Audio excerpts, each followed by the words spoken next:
কৃষ্ণা। দেখো সকাল সকাল বেরিয়ে গেছি কোথায় যাওয়ার জন্য বলো তো? মায়াপুর। আমরা এখন সকাল সকাল বেরিয়ে গেছি, সকাল সকাল না ভোর ভোর বেরিয়ে গেছি। এখন ভোর 4:30 বাজে আর আমরা বেরিয়ে গেছি মায়াপুর যাওয়ার জন্য। এখন যাব আমরা হচ্ছে দমদম স্টেশন, ওখান থেকে আমাদের ট্রেন আছে, ট্রেন ধরে তারপরে নবদ্বীপ ধামে যাব। তো দেখো ট্রেনের জন্য দাঁড়িয়ে আছি, অনেকক্ষণ থেকে দাঁড়িয়েছিলাম, ট্রেন আসছিলই না।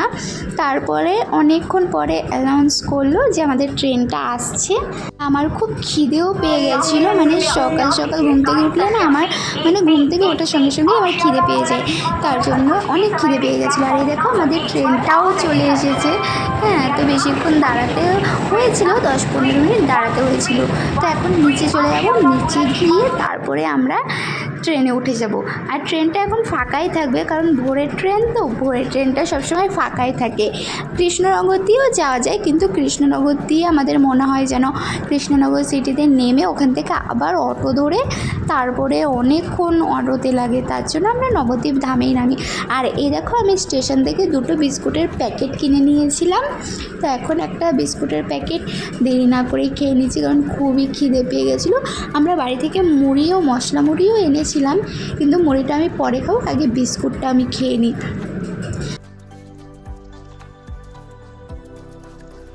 অনেকক্ষণ থেকে ওয়েট করছি মা গঙ্গাকে দেখার জন্য। এটা হচ্ছে ব্যান্ডেল আর নৈহাটির মাঝখানে পড়ে। তো দেখো মা গঙ্গাকে কত সুন্দর, আর ভোরের বেলা দেখতে আরও বেশি সুন্দর লাগছে। যখনই আমরা ট্রেনে করে যাই তখনই আমি এই জায়গাটাই দেখার জন্য অনেকক্ষণ থেকে অপেক্ষা করে থাকি। তো দেখো এত সুন্দর লাগছে না, আর যখন জলটা একটু বেশি থাকে তখন আরও বেশি সুন্দর দেখতে লাগে। তো দেখো কত সুন্দর, আর গাছপালা অনেক সুন্দর লাগছে। আর এই ফুলটা দেখলে না, এই ফুলটা আমার খুবই ভালো লাগে। চলো আমরা তো চলে এসেছি, কথা বলতে বলতে এবার নেমে পড়বো। দেখো নবদ্বীপ ধামে চলে এসেছি, এবার 1 নম্বর প্ল্যাটফর্মে যাব। ওখান থেকে বাইরে বেরিয়ে আমরা টোটোতে চলে যাব। টোটোতে করে বেশিক্ষণ লাগে না, সত্যি বলছি, এখান থেকে যে কত সুবিধা হয় আমাদের আসতে। তো দেখো আমরা নেমেও গেছি, নেমে এবার আমরা যাব হচ্ছে গঙ্গা পার হবো আমরা, তাই না? নবদ্বীপে আছি, গঙ্গা পার হয়ে আমরা মায়াপুর যাব। তো আমরা 5 টাকা করে নৌকার কুপন কেটে নিয়েছি, এখন যাব নৌকায় করে পার হব, ওই পার হব। তো প্রচণ্ড রোদ ছিল, খুবই আজকে হেভি রোদ ছিল, কি বলবো। আর আমি একটু রাগও হয়েছিলাম, তার জন্য ভিডিওটা বেশি করছিলাম না, দেখছো আমার মুখে একটু হাসি নেই। তো যাই হোক, আর আমি বলেছি যে ভিডিওটা করতে বলেছিলাম এখান থেকে মায়াপুর মন্দিরটা সুন্দর করে দেখা যায়, কিন্তু ওইটা আমি তুলেই নি। আমি এখন ভিডিও এডিট করার সময় দেখছি যে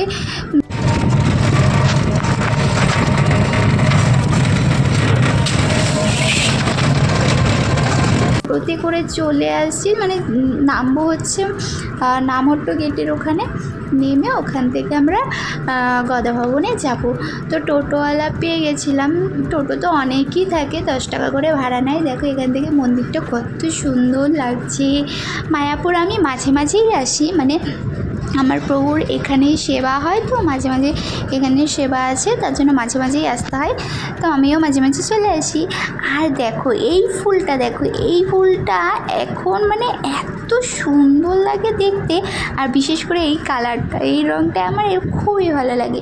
আর পুরো ট্রেনে আমি এই গাছ দেখতে দেখতে এসেছি, ট্রেনে বসে বাইরে অনেক সুন্দর, অনেক রঙের ছিল। তো দেখো এখানে আমি বসে আছি আর প্রভু গেছে রিসেপশনে ওপরে, আমিও কিছুক্ষণ পরে রিসেপশনেই চলে যাব।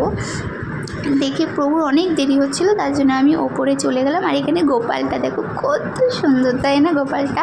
হ্যাঁ, তো আমি এখান থেকে কত সুন্দর ভিউ আসছিলো মায়াপুর এই মন্দিরটা, টিওবিবি মন্দিরটা কত সুন্দর।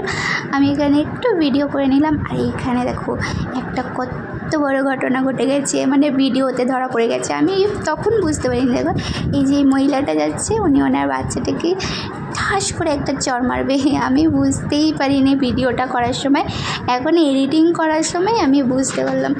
তো যাই হোক, তো কুপন বলছি কেন, রুম হয়ে গেছে। ব্যাগটা রেখে আমরা চলে এসেছিলাম সুলভে প্রসাদ পাওয়ার জন্য। সকালের প্রসাদ আমরা ওখানে পেয়ে নিয়েছি। তো প্রসাদ পাওয়ার পরে আমরা আবার চলে যাব, ততক্ষণে 10:30 বেজেই যাবে।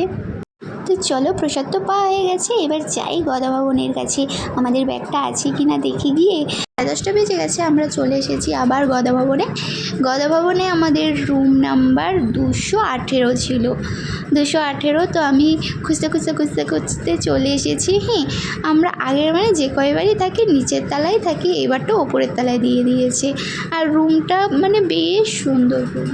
এই ভিডিওটা আর বেশি বড় করব না, কারণ আরও মায়াপুর ঘুরতে হবে, অনেক বড় ভিডিও হয়ে যাবে। তার জন্য আমি আরও অন্য ভিডিওতে সব কিছু দেখাবো। তোমরা যদি মায়াপুরের কিছু দেখতে চাও অবশ্যই কমেন্টে জানাবে কি দেখতে চাও, ঠিক আছে? তাহলে এই ভিডিওটা এই পর্যন্তই। সবাই ভালো থেকে সুস্থ থাকো, টাটা, হরে কৃষ্ণা।